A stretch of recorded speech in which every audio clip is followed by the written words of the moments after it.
We're going to chat about One Dark Window and Two Twisted Crowns. It's a duology by Rachel Gillig. And I finished this morning. Liz has read them both, and Andrea has not read them yet, but she's going to. So we're going to do spoiler free. Liz, do you want to do a synopsis or do you want me to do it? I want you to do it. All right. So this is a gothic fantasy tale, and it is like the mix between magic and mystery. And it follows a young woman who has this like dangerous secret. Her name's Elspeth Spindle, and she's been hiding the secret for the past 11 years. And it starts to become, ugh, now I'm gonna mess this up. It's magic. Lisbeth. Lisbeth. Lisbeth. I don't even know how you say it. Elspeth. Lisbeth. But Okay. it's a kingdom that has magic, but a special kind of magic. Like the magic system in this book is very unique, which I love. It's like my favorite part about this. It's like I haven't read another book like this, like with this type of magic system. Hmm.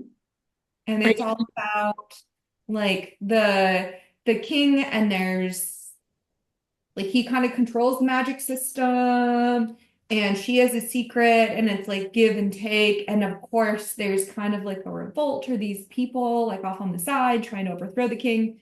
And it's super interesting and I love it. And I really like the books.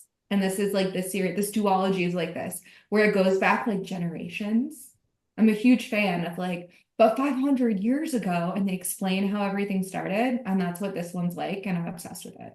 And they actually answer all the questions at the end of the duology, which is also a very big deal for me. There's not like open-ended, but why did that happen or like plot holes. They tie everything up. I don't even think that she'll do spin-off series. I feel like it's just two and done. And you feel really content with that when you finish reading it. Agree. Was When that did a you read it? what What did I read it? Mhm. 5 out of 5, A plus, so good. Everything was tied up. It's everything I like in a fantasy series. Um, and it was unique. Like the magic system was very unique, and that's my favorite part. I also rated it 5 stars for both the first book and the second book. The writing was phenomenal. I will read probably any book that this author, Rachel Gillig, writes. It was not only like unique novel ideas, but the way that she wrote about them in a very like majestic, kind of like poetic way was just beautiful. I, yeah, phenomenal. Without giving like too many like spoilers away or not giving any away, it had like twists, like small little twists and turns that I wasn't necessarily expecting that I appreciated that in other books I think would have just been predictable, this where this book was not. Did you have a favorite character, Madeline? I liked Elm. He was my favorite character. I kind of always tend to like the side, like the second, like not main characters, they're best friends. Don't know why. Common theme. What about you? I don't know. I like Elizabeth. She was good in the first one. But then I think in the second book I started liking her cousin. I forget her name better. I also really liked The Nightmare. Ione is her cousin's name. I also really liked her. Um, yeah, this is just so good. Andrea, will you please read it? I will. I'll Like write it right down right now. The TBR is like, now.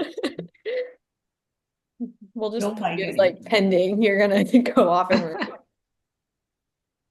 But yeah, if you need a fantasy novel that is like a light read, you can fly through these. They're like 300 to 400 pages. oh, those are quick. Yeah, and it's complete.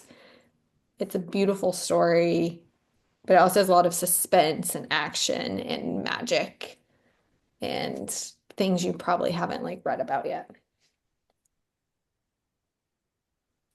So that's it. Short and sweet. Yay!